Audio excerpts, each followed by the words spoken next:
deuxième volet sur notre étude de l'attraction. Ce soir, attraction pour un clouage. Attirer une pièce adverse pour faire un clouage ensuite, ça revient à attirer soit la pièce avant, soit la pièce arrière pour créer un alignement. Parce que je vous rappelle que la faiblesse qui exploite le clouage, c'est l'alignement. Alors, notre premier exemple ici, c'est trait au blanc. Et par cet échange, ici, cavalier prend C6, les blancs peuvent attirer le cavalier noir en C6 et ainsi créer un alignement, ce qui permettra aux blancs de faire un clouage et de gagner le cavalier. Alors bien sûr, attirer une pièce, un des moyens d'attirer une pièce adverse, c'est de faire un échange, une prise.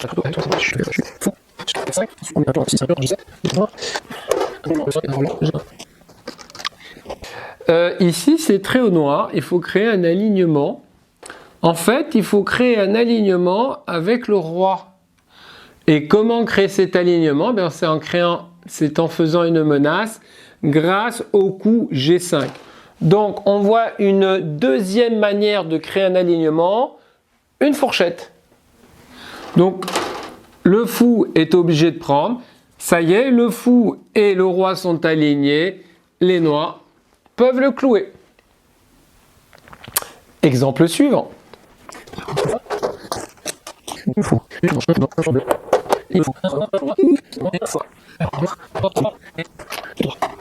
Nouvel exemple ici, on peut attirer une pièce adverse toujours en faisant un échange, mais parfois en faisant un sacrifice. Regardez ici, les blancs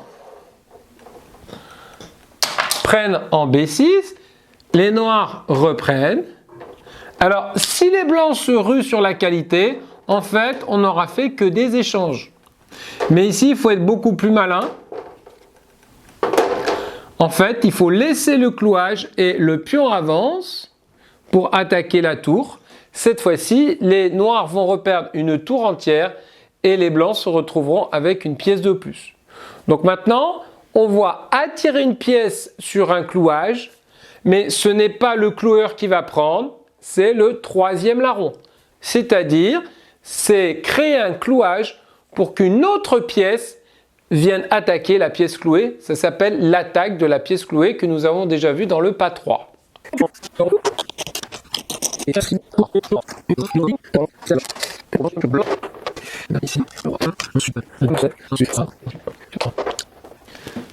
Donc, nouvelle position ici. On voit qu'il y a ici d'une certaine pression sur la colonne H. Et ici, il faut créer une attraction. Alors l'attraction, on va la créer en sacrifiant le fou contre le pion. Alors, les noirs menacent de faire une terrible découverte. Là, ici, les noirs prennent le fou. Et maintenant, ça y est, j'ai créé l'alignement ici. La tour vient en H3 et les noirs gagnent la dame.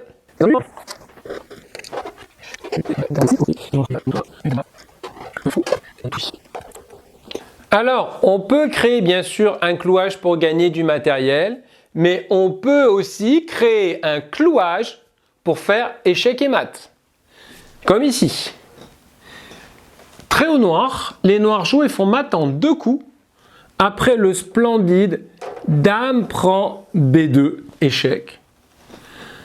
La dame reprend la dame et ici, nous avons un clouage total de la dame sur le roi. Après, tour prend C1, c'est échec et mat. Donc vous voyez, on peut faire une attraction pour faire un clouage. Ce clouage, bien sûr, peut naturellement déboucher sur un gain matériel, mais aussi sur un échec et mat, comme ici. Exemple suivant.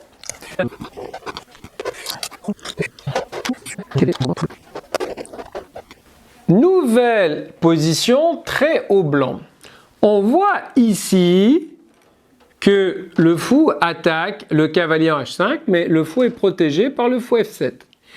Ici, les blancs ont la possibilité, par une attaque, de créer un clouage qui va rendre la défense du cavalier impossible. Et ce coup, c'est G6. Là, ici, maintenant, le pion menace de prendre le fou, le pion menace de prendre le pion. Si le fou prend en G6, eh bien, le fou va s'aligner avec le roi sur la colonne G. C'est un clouage total et les noirs peuvent prendre le cavalier en H5. Les noirs ne peuvent le récupérer à cause du clouage, donc les blancs auront gagné un cavalier. Si les noirs prennent avec le pion, c'est la même chose. Après, fou prend H5, les blancs ont gagné un cavalier. Et maintenant, si le fou s'en va, eh bien, comme il y a le pion ici en plein milieu, le fou prend quand même le cavalier. Donc, dans tous les cas, après G5, G6, les blancs vont gagner, pardon, je crois que c'était là, les blancs vont gagner le cavalier en H5. Exemple suivant.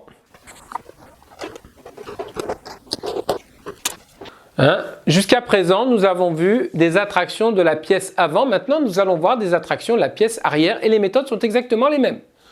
Ici, c'est très haut blanc et un simple échange suffit à faire une attraction qui va créer un alignement en faisant tour prend B8 échec. Les noirs, en reprenant la tour, vont s'aligner sur le fou en B4 et après tour B1, les blancs vont clouer le fou et l'encaisser au coup suivant. Donc, attraction par un échange et clouage au coup suivant. Diagramme suivant. Alors, exemple suivant, dans cette situation, c'est au noir de jouer. Alors, on voit qu'il y a de la tension ici, sur cette colonne. Et ici encore, par un échange, les noirs peuvent faire une attraction pour créer un alignement ici entre la dame et le cavalier. Ce qui fait que si le cavalier s'en va, la dame blanche prendra la dame noire. Alors bien sûr ici le clouage ne rapporte pas directement la pièce, mais après le coup C6, C5, c'est le pion qui va encaisser le cavalier. Donc là, les blancs perdent une pièce. Donc exemple suivant.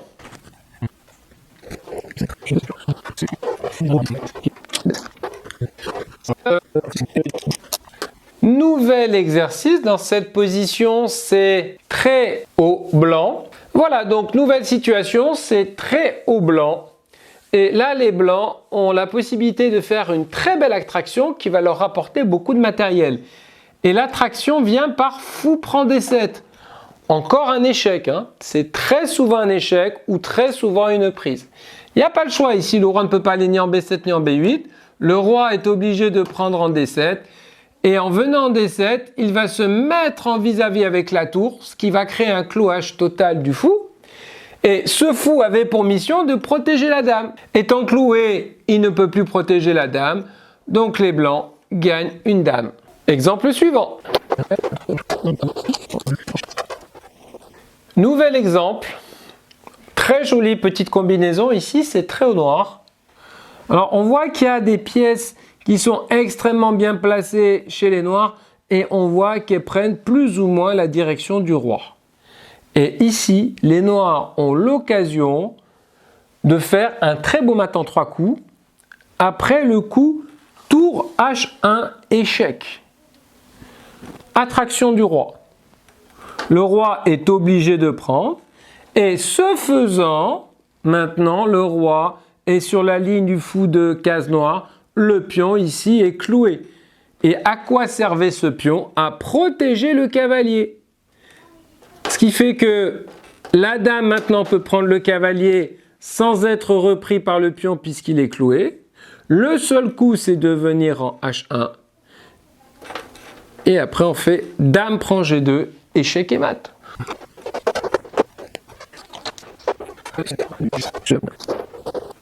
Nous arrivons au terme de notre leçon. Alors jusqu'à présent, nous avions travaillé sur des schémas, c'est-à-dire que nous n'avions mis au tableau que les pièces qui nous intéressent. Maintenant, ces schémas, il faut les replacer dans des parties entières. Et c'est ce que je vous propose de faire maintenant. Donc dans cette position, c'est très haut blanc. Et les blancs ici peuvent gagner la partie en quelques coups par une attraction, par même une attraction qui va créer un double clouage. Et ici, l'attraction va venir par le coup tour C7 échec. Déjà, tour C7, c'est un coup qu'on envisage naturellement. Mettre une tour en septième et faire un échec, c'est quelque chose qui tape à l'œil quand même. Maintenant, comment peuvent réagir les noirs? Si les noirs se contentent de partir sur la huitième rangée, ils vont aligner le roi et la tour. Et après tour C8, il n'y a plus de défense contre le clouage, puisque grâce au fou en H4 qui contrôle la case D8, le coup de tour D8 ne marche pas. Donc ici, après tour C7, le seul coup pour les noirs, c'est de rapatrier la tour en D7.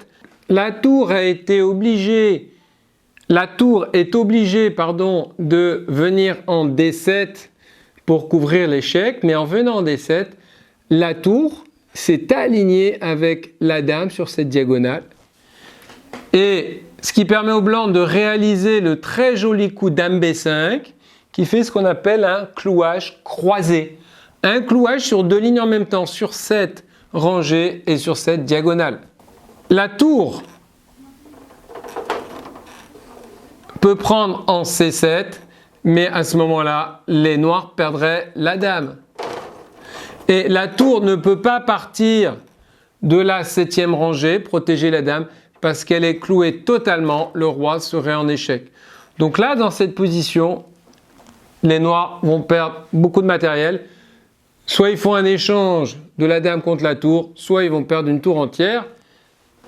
Les blancs gagnent.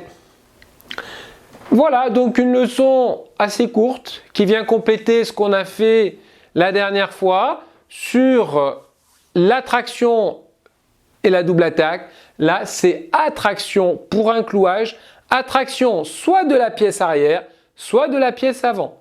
Et encore une fois, on utilise les mêmes outils, c'est-à-dire soit un échange, soit un échec.